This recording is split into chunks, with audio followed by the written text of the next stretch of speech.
మనుషుల్ని మనం ఎప్పుడు 24/7 సంతోష పెట్టలేము. ఇది నగ్న నిజం.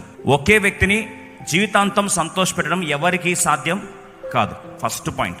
రెండోది, సంతోష పెట్టడం ఆరంభించడం స్టార్ట్ చేసిన తర్వాత సాచురేషన్ అనేది పెరిగి పెరిగి పెరిగి నువ్వు ఎంత ట్రై చేసినా సరే మనిషి సంతోషపడడం అనేది అసాధ్యం. ఇది రెండో పాయింట్. సరే, ఇంత సంతోషపెట్టిన తర్వాత మనుషుల ఒపీనియన్ ఎలా ఉంటుంది? రాత్రికి ఏమవుతుందండి? మారిపోతుంది. మనుషులు చూసే కోణం మారిపోతుంది. మనుషుల యొక్క ఒపీనియన్ ఏమవుతుంది? మారిపోతుంది. వర్షాకాలంలో గొడుగు చాలా ఇష్టం. వర్షం అయిపోయిన తర్వాత ఏం చేస్తారండి? మోస్తారా గొడుగుని, మడిసి పక్కన పడేస్తారు. ఉదయకాలము 9 o'clockకి స్కూల్ బెల్ అంటే, మార్నింగ్ 9 o'clockకి ఆ స్కూల్ బెల్ అంటే అందరిలో టెన్షన్. ఒపీనియన్ ఏంటంటే స్కూల్ బెల్ చూసి టెన్షన్ పడుతున్నారు.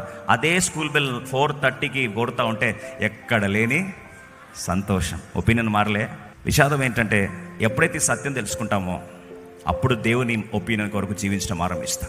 The moment you start living for the opinion of God, I tell you, you will enter into the glory of God and life will no longer remain the same. దేవుని సంతోషపెట్టడం ఆరంభించిన ఆ క్షణాల నుండి మనుషుల్ని చూసే కోణం, ప్రపంచాన్ని చూసే కోణం, మహిమను చూసే కోణం మారిపోతుంది. It will never remain the same. ఒక మాటలో చెప్పాలంటే మోషే మహిమలో దేవుని చూసిన తర్వాత దిగొస్తా ఉన్నాడండి. బైబిల్ సెలవిస్తుంది, ఆయన దిగొస్తా ఉంటే మోషే ముఖాన్ని ప్రజలు చూడలేకపోయారంట. దేవునితో టైం స్పెండ్ చేస్తే దేవుని నైజం నీకు వస్తుంది. దేవునితో టైం స్పెండ్ చేస్తే దేవుని మహిమ నువ్వు ప్రతిబింబజేస్తావు. See, glory is like a reflection. చంద్రుడు సూర్యుడి నుంచి వెలుగును తీసుకొని మనకేం చేస్తాడు? రిఫ్లెక్ట్ చేస్తాడు. అంతే కదండి. చంద్రుడు తానంతటానికి ఏమన్నా లైట్ ఉందా? సెల్ఫ్ ఇల్యూమినేషన్ ఉందా? లేదు.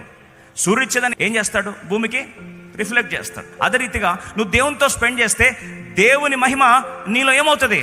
నింపబడి ఇతరులకు అదేమవుతుంది? ప్రతిబింబ చేయబడుతుంది. Download ShareChat.